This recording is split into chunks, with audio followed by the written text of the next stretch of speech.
I am livid. The only person I've had sex with within the past 5 years has been my wife. I thought I had a bladder infection or UTI, and scoffed when my doctor thought it was chlamydia. Well, here we are. I got the test results yesterday and I have chlamydia. Decided to start snooping, and it didn't take long to find the text messages between her and her boy toy. My guess is she doesn't even know she had it as well. She thinks I stayed up all night working, but little does she know I've already emailed her little lover boy's wife all the text messages. I warned the lover boy's wife that he's been sleeping with an infected woman and to get herself tested. I'm still deciding how to process this all, but wifey's going to wake up to my positive test results and the messages of her infidelity. The sun should be coming up in the next hour or two, and probably will be the end of this marriage. Now for the top comments. You should just casually drop his name over coffee. So, I was thinking you should probably tell John he has chlamydia. Damn, I am sorry for you. Wish you the best in the future without a cheating wife. Bad news, an STD and a ruined marriage. Good news, a treatable, non-permanent STD and freedom from a cheating spouse. OP, lawyer up and document it all and take pictures of it as evidence. Now for the update. The short of what happened was, my wife gave me chlamydia. I found out she was sleeping with a coworker and planned to blow our marriage up that night. Thankfully, my drunken mind decided to wait. I'd gotten into contact with the coworker's wife, giving her evidence of what was going on and informing her that the two cheaters probably both had chlamydia. I did this because I suspected my wife was cheating with more than one person. In her texts, her lover boy had asked her if he was the only one she was screwing at the time, and she gave a non-answer. I know this dumb broad well enough that I knew she was screwing someone else as well. Luckily, the coworker's wife got back to me first thing in the morning to explain that she figured he was seeing someone else. The two of them were privately separated at the time, and their separation agreement stated they were not to see anyone else at the time. She had her own suspicions and thanked me for reaching out.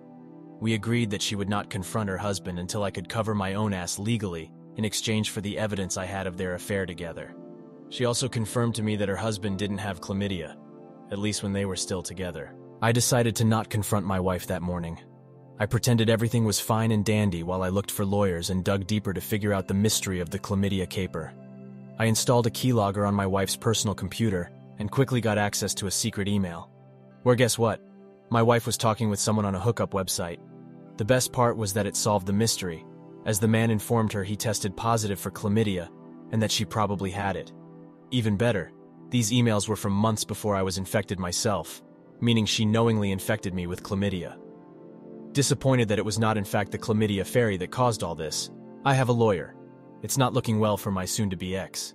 The fact she knowingly infected me made my lawyer salivate, along with the mountain of proof of her infidelity. The house we live in is my parents', and we've kept our finances separate since the beginning. Her chances of getting much, if anything, out of me is pretty slim. I served her the divorce papers last month. I bought a security camera on Amazon when this all started, saying I was going to put it over our front door. I hid it in the living room the morning I decided to confront her. I decided to take one of the top comments from my first post on how to drop this on her. We were sitting and having breakfast when I said, "So, I'm curious, does coworker know you infected him with chlamydia as well?" The short of it was she cried, apologized, tried to claim it was a one-time thing. I brought up that this was her second affair, tried to claim she loved me, tried to blame me, screamed at me that I don't make her feel loved, yada yada, you get it. I served her the divorce papers and her eviction notice right after. I'm staying with my parents until she's out of the house in a few weeks just to be safe. I'm juggling if I want to try and press assault charges against her for knowingly infecting me with chlamydia. As my lawyer said, it should be pretty easy to prove with the emails we have. Overall though, I just want her out of my life like the STD she is. Now for the top comments. Not feeling loved. The title of every cheater's journal. Have you run a standard STD test? She already gave you one. Who knows how many other men she has slept with? Press charges. That's some insidious shit she pulled. What if it was a more severe STD? Press charges. It could have been the drug-resistant strain of gonorrhea or hepatitis. You're not her only victim. She's going to keep doing this to other people. All you will be doing is creating a record of how many people she knowingly infects. Press charges. She not only willingly infected you with chlamydia, but another man as well. She will keep doing this. She is not to be trusted. Awful actions deserve consequences. You've done everything right and did an absolutely beautiful savage takedown of that woman. Happy you are supported by family and the other spouse victim. Please keep updating. Now for the next story. When Wayward's spouse asked me for a separation, he wanted me to move out of our jointly owned home and figure out the financial separation. So I stayed between friends and family and organized a lawyer, even though I was distraught as hell and didn't want to separate. He started organizing to see me again, and we talked about reconciling. The next time I saw him, he told me he didn't think he wanted to reconcile anymore. When he received the first letter from the solicitor, he got upset and did nothing. I had to push him to respond to it. Then he started IC and asked me to put the separation on hold because he was having second thoughts again about reconciling. I decided to move back into our house because the insecure living situation was very stressful, and I still had to help pay our mortgage. Not long after I moved back in, he started to treat me with increasing coldness and cruelty. I discovered he had been lying to me about seeing AP. Around this time, he had also started to engage with the girl he is with now. We both went to couples counseling, even though we weren't reconciling. We had barely ever fought while we were together, and even the initial breakup was quite civil. But after started seeing AP again and engaging with girl number 2, it got toxic fast. I won't go into details, but I felt sick with fear whenever I was home because I didn't know what awful thing he would say to me next. I tried to set boundaries to protect myself, but he would get mad because he didn't want to be controlled. I re-engaged the legal separation not long after it was clear he had no intention of trying. He said he was resolved in his decision to separate, but he was hostile every step of the way. We couldn't have a reasonable conversation about it because he didn't want to deal with it and also saw it as some sort of contest he had to win, and I had to lose. I stopped being proactive about getting things sorted for a couple of months because I was freaking drowning. His response was to hassle me about why I hadn't done anything and when I was going to move out of our house that he hadn't, and still hasn't, bought me out of. Thankfully, he went on holidays for a while, which gave me respite. I moved out and back into an insecure living situation because living with him was too hard. When he came home from holiday, he was finally free to live as if I didn't exist in our house with his girlfriend without the inconvenience of me being upset about the way he was treating me, or about him bringing his girlfriend over despite promising me he wouldn't. Up until this point, he had still been messaging me asking after our dog and if he could take him out for day trips. As soon as I started standing up for my fair share of the split, still significantly in his favor, he started to get very angry because I was being unreasonable. He stopped contacting me and started removing me from social media. We had what was hopefully our final legal meeting 3 months ago and agreed on the split. Wayward partner refused to actually negotiate, and his lawyer spent the whole meeting bullying me. Since then, he has done sweet fuck all except complain about how unfair it all is and how awful I am. I have done everything in my power to organize the separation that he wanted, to my detriment. All he has to do is sign the paperwork and organize his finances so he can pay me. Those are the only things I can't do for him.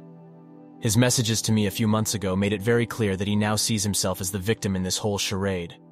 He thinks that somehow I have been disrespecting his wishes and his boundaries this whole time, when in reality I gave him exactly what he wanted. He is mad that I won't hand over the keys without the documents signed. Even the simple act of my lawyer asking for an update makes him angry. I spent so many years of my life trying to make him happy. He betrayed me, lied to me, left me in the dirt, and took my home. I've lost money, friends, stability, time, work, etc. He took and took and took. He wins. And somehow I am still the bad guy, and he is the victim. I don't freaking get it. What more can he possibly want? What more can I do? Now for the top comments. It's just the next step in shifting blame and avoiding responsibility.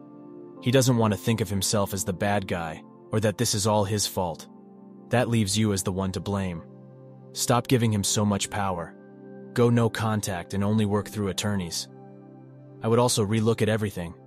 If he's going to be hostile when negotiating in his favor, and not sign things when they are, then go back and change it to be more even or in your favor and let your attorney handle it all. Playing to what he wants isn't helping, so why do it?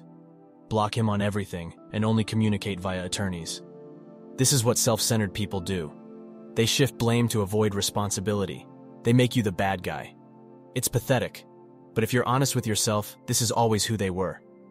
Ask yourself what red flags you ignored going into the relationships, and think about what you want in a partner going forward, like empathetic and respectful, humble, etc. All you can do is take the lessons you've learned and use them moving forward. That's the best you can harvest from this situation, and leave the selfish to the selfish. Stop caring what he thinks. Instead of worrying about why he hates you, do what you need to do, and stop trying to manage his feelings. He should not be a consideration in your life. He's an obstacle. Treat him as such. Thank you all for taking the time to listen to today's stories. Like and subscribe if you haven't so as to help the channel and be notified when new videos drop. I'll see you in the next one. Take care.